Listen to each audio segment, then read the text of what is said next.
Hello, Tom Allen, RC4WD here.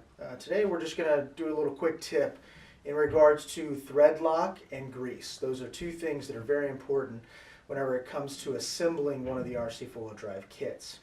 So today we've got our Trailfinder 2 long wheelbase. We're just going to pop this thing open, get out a few of the components, and show you how to add some grease to the gears and thread lock to some of the screws. Instruction manual, which is good to have, but we don't need that today.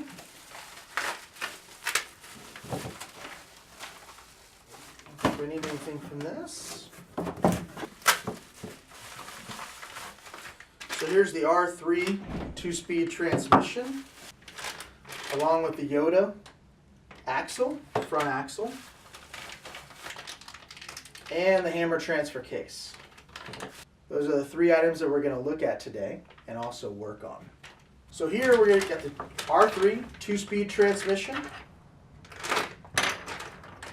As you can see, it's very well detailed in the machine work. It's an excellent piece. It's got the Delrin spur to it. So what we're going to do is we're going to open this up. We're going to add some grease to it, and along the way we're going to thread lock some of these screws so that way we can make sure that it stays together for a long period of time, so that way whenever you're out on the trail it's not going to fall apart on you. The hammer transfer case, nice cast aluminum shell to it. Once again, we're going to pull this apart too. We're going to drop all these screws out. We're going to add some grease to it, and then also add thread lock to it so that way we can keep it together. Last but not least, in regards to this video, is going to be the Yoda axle. So as you can see, a nice painted cast aluminum axle case. There's a few things on this that we want to make sure that we do, which is grease the gears and once again thread lock to certain places on this that is going to require some additional work to it just to make sure that it stays together and it holds for you on the trail. Alright, wonderful. So what we're going to do is we're going to disassemble this front axle in order to be able to gain access to the gears and some of the components so that way we can thread lock them. That way we can keep this axle together for a long period of time. Okay, as you can see, what we've been able to do is we've been able to get this access to this gear. Got our RC4WD lubrication. We're going to add this liberally to the gears. As we turn, we're going to just continue to add more. And then what we're going to do is we're going to apply a little bit of thread lock. We like to use the Loctite thread stick. All you have to do is just dip the screw in, just a small amount, doesn't need to be a lot, and use that to install into your axle case.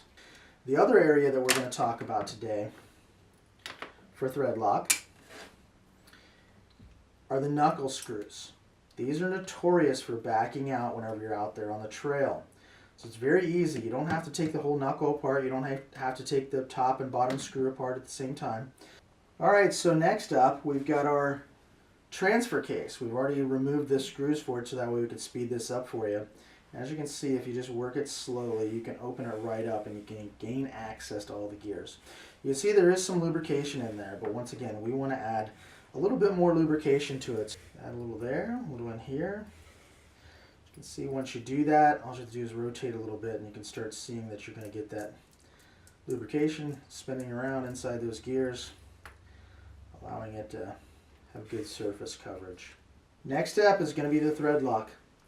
These screws we had taken out earlier, we're now going to put those back in.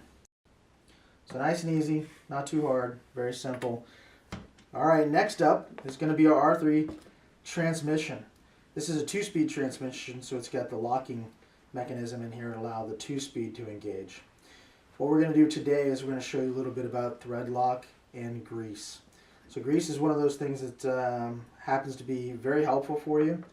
So you can see there is some lubrication to these gears already, but what we can do is we can add just a little bit more. It's not going to hurt anything to have a little bit extra in there. And that's something that once again you can apply very liberally. The unit back together. I'm going to drop the screws back in it with some thread lock.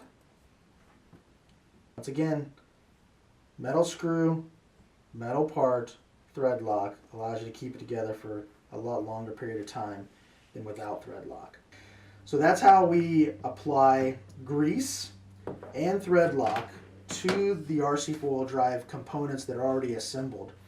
Keep in mind in your instruction manual, it does give you the tips and understanding of how to add thread lock along the way as you're assembling the kit. So thank you for following along today.